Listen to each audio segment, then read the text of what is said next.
Good afternoon, I'm Neil from Magpie Brewing YouTube channel, and following on from the video I done a couple of days ago of the stainless steel conical fermenter from Keg King that I bought, where I also bought the Guten 70 litre boiler, one system. I thought today we go ahead and we do the unbox of this big fella. Hopefully we won't take too long, hopefully it won't be too painful, and hopefully it'll go smoothly. Thank you. So, just a bit of a reason I bought this, I guess. In August of 2018, when Keg King first brought the Gutens into Australia, I was one of the first guys, along with quite a few others, to buy the Guten 40 or 50 litre system. It's been a good system, never had any trouble with it, keep it clean. Every now and then, probably every half a dozen brews, I take the elbow off the pump, give it a bit of a flush out. I've had no trouble with it. The only reason that I have gone for the Guten 70 litre from Keg King is I've got a couple of mates that pop around every now and then for a beer, and they don't mind some of the beers I brew. Some of the beers I brew they don't go much on, but some of them they don't mind. So a couple of them have asked me if I could every now and then brew them a keg of beer or a bottle of something, and I thought, what better way to do it? Buy a 70 litre, I can do 3 kegs in one hit if need be. I can do 2 kegs in one hit, I do know. I'm not real sure whether I can do a small 23 litre batch. Something I've got to do the figures on and work out. But anyway, let's get this guy out of the box, eh? Now these systems come in 4 different configurations. So the configurations are, you can just buy the normal Guten system and it'll come with an immersion chiller. It'll also come with everything you need, and a hop spider and so forth. So at the moment, I think when I purchase this, they go for about $630, which is pretty good value for that system. And then the system I bought, the system I decided on purchasing, is the mid-range system. And as I've already got a lot of the gear that comes with the others, like the second system comes with a refractometer and a spoon, set of brewing gloves, which brewing gloves are really handy for those that don't have them.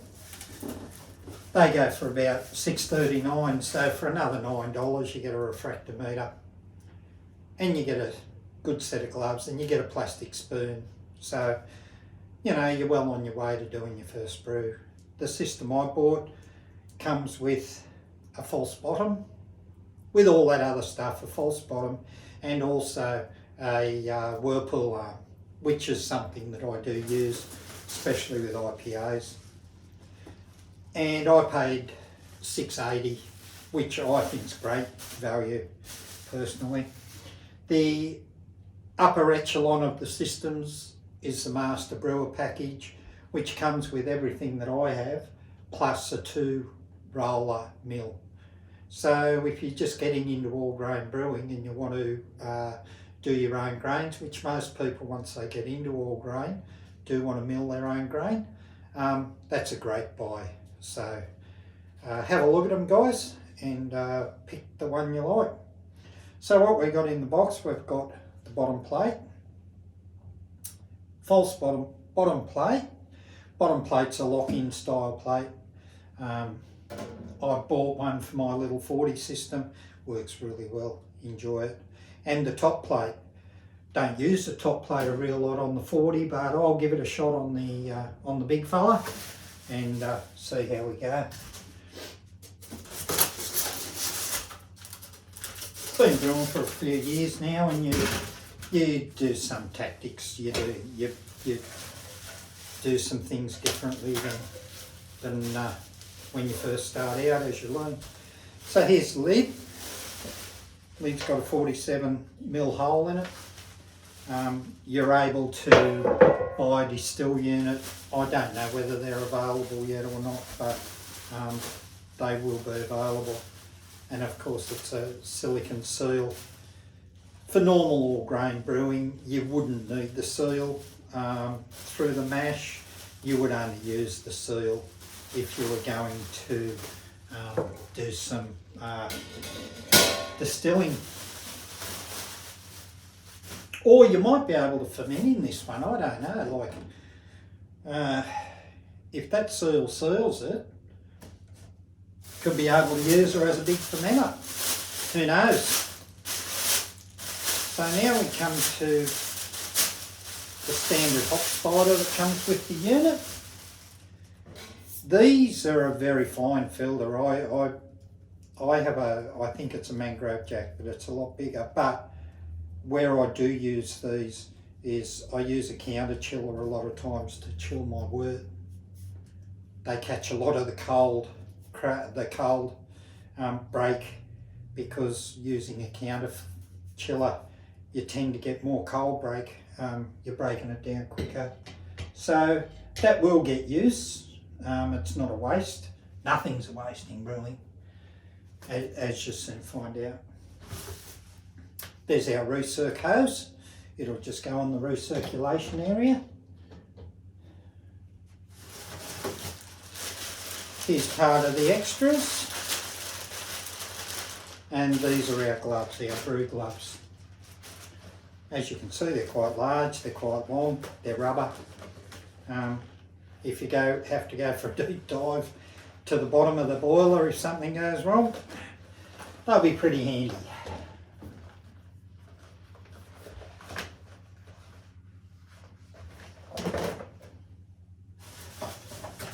Refractometer. As I said, I've been brewing for a while, so I've actually got a refract, but doesn't hurt to have a spare. When you brew, you break or you damage, so it doesn't hurt to have a spare unit.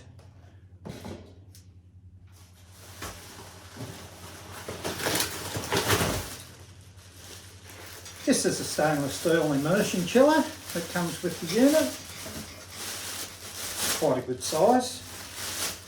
I would say that this will cool the wort reasonably competently. As said before, I have a homemade counter chiller which I use. I might give this a run though, because I want to get into some Kveik yeast.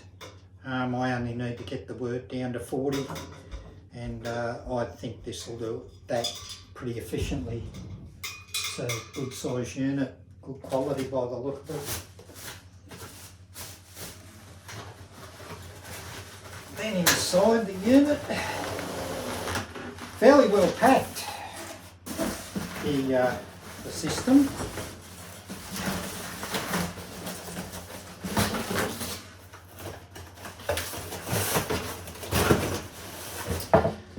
Mash tun, nice. I like the 3 legs on it. Brewing by yourself, and this is about the height I will probably be brewing. It'll allow you to come up in what looks to be about 10, maybe 12 centimetre increments. So you can put up to 15 litres of grain in these things, and it'll weigh a fair bit when it's wet. So that I like that steps in that one. We'll get him out.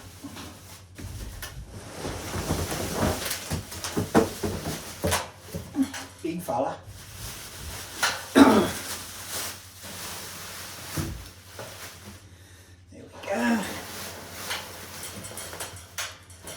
Quite solid, looks solid.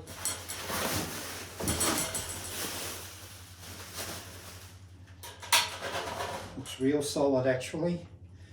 There's our pump arm, and our pump control. Got a sight glass with measurements up to 65 litres. We'll see how accurate that is, and when I do all my Brewer's Friend. I use Brewer's Friend as a brewing software, and so I'll need to work out what my water and etc. is. So I'll be doing some weighing and watering and so forth in this. So, but yeah, I like it. It's nice. It's solid. It's big. I like the steps on the mash tun. I also like here, I like the control area. The control area is at an angle, whereas on the little guy here, it's flat. And when you're brewing at the height I'm going to be brewing, which is where I am now, you need to get down on your knees for the Guten 40 and 50. With this at an angle, you do need to bend a little bit, you know, but you can see it. So I think that's going to be good, that being at an angle. Appreciative of it. So, got a few other boxes. There's a plastic spoon. These plastic spoons, look, once you've got your grain all wet in the mash tun, you've got to be very careful with those.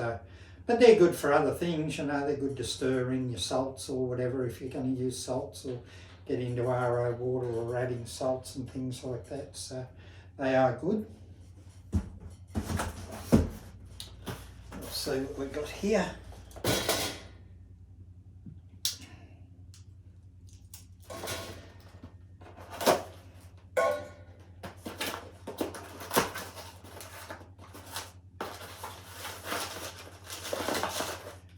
Mash tun handle. There we go. It's got a part there, so if the mash tun is very heavy or you struggle with it and you're by yourself, you could get a tackle and pulley and that if you liked, or a bit of rope on it, and it's not going to slip. It's going to stay centered. Good idea.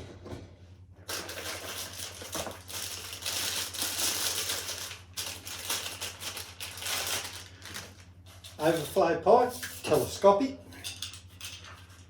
I currently don't use it in the little guy. I found it got in the way, you know, but being telescopic, I may use it. I generally, when I'm mashing in, I just regulate the flow with the pump. You don't need a fast flow to get good efficiency. So I just use that. A few spare parts there. So we've got a couple of cable ties. Got a small plug. That will be for the end of the telescopic overflow pipe when you're putting your grains in, so that you don't put grains down the pipe. Good idea. And spare elbow. Elbow's spare for the pump. Some people reverse flush their pump after brewing. If you use too much pressure, you can do damage. They're only silicone. This one's a bit thicker than the older Gutens. I take mine off every few brews, as I say, and clean it. Good maintenance. And there's a couple of other small washers and things there that will be spare parts. I think I've still got the bag full of bits for this little guy. I've never had any problems with it, never had any trouble at all. There's our screen. So a bazooka screen, that'll go on the tap in the front to catch anything that might sneak through. Which, with the false bottom, it won't be a lot that'll get through, but there will be some stuff gets through. You can't help that, you know. That doesn't matter how good your grain mash is or your grain crush, you're going to get particles through. So the bazooka's another safety bit. So this just goes in the pump.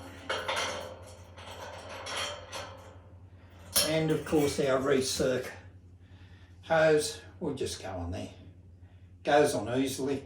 I doubt whether you would ever even need to clamp that if you didn't want to. It's quite tight.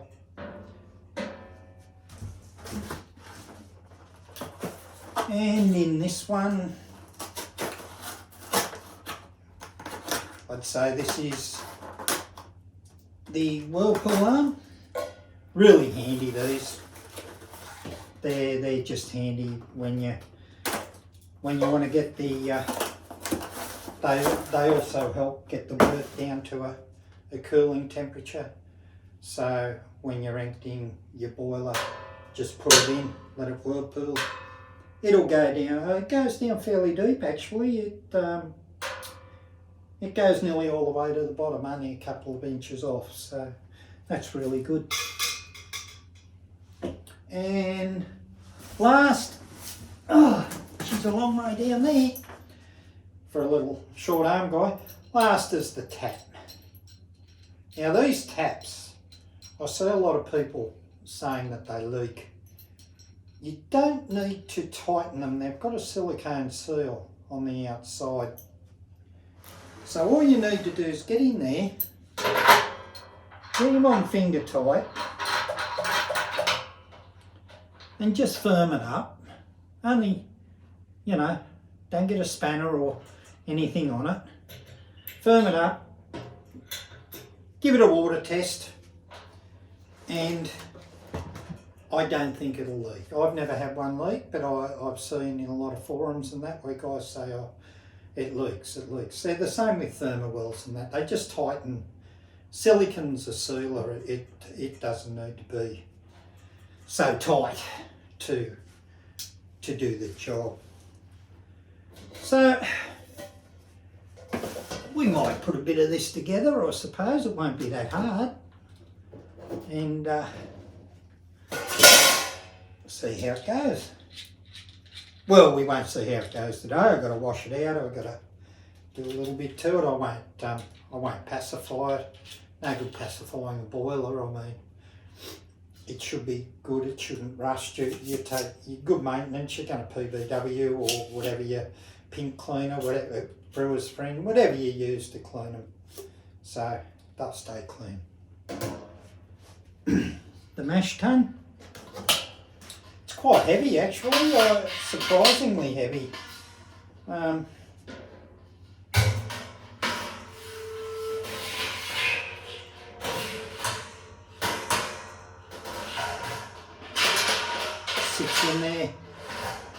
Sits in there nice and firm. And if I was brewing to get it out, one step, two steps, third and final. Gee, I think I'd only have to stand on a milk crate and I'd get that. That's good. I like it. You can take your time because you're only gonna, when you're lifting it, you're just going to be sparging anyway. So, I mean, you only wanted to get it above your mash level. And it'll start to run out, so you'll get your first runnings out. So there's never a hurry to lift your mash tun out and do your sparge. If you sparge, not everyone sparges of course. So, in with the locking plate. Yeah, that's firm, that's nice. Got to put the telescope up. There we go. Comes up above. So that'll be okay. I might use that when I first start using it. I don't know. Oh, I forgot to put the false bottom in. But that doesn't matter. I'm not going to brew. So that's about all I've got to show you guys. Switches. There is some information about the controller there that you know, you can put your own mash brews in. A lot of times I find I go manual in anyway. I find manual easy. Alrighty, we'll clean this one up tomorrow or the next day, and along with the fermenter, the stainless steel fermenter, from King, and we'll give them a clean up with the King Atomic 515. It's a pretty good cleaner, I use a lot of it, and we'll get a brew on, see how she goes. I'll just do probably a 46 litre batch, get a bit of Kveik into one lot, and I might, I like the Verdant IPA yeast, and I might do that one and just see what the difference is. Anyway, thanks for watching. I hope you enjoyed the video. Hope it wasn't too boring, and I shall see you again on the channel. There's a few things I want to do, and hopefully I can help a few people out, and by your comments you can help me out. I certainly don't know everything. Cheers guys, and we'll see you down the track. Bye.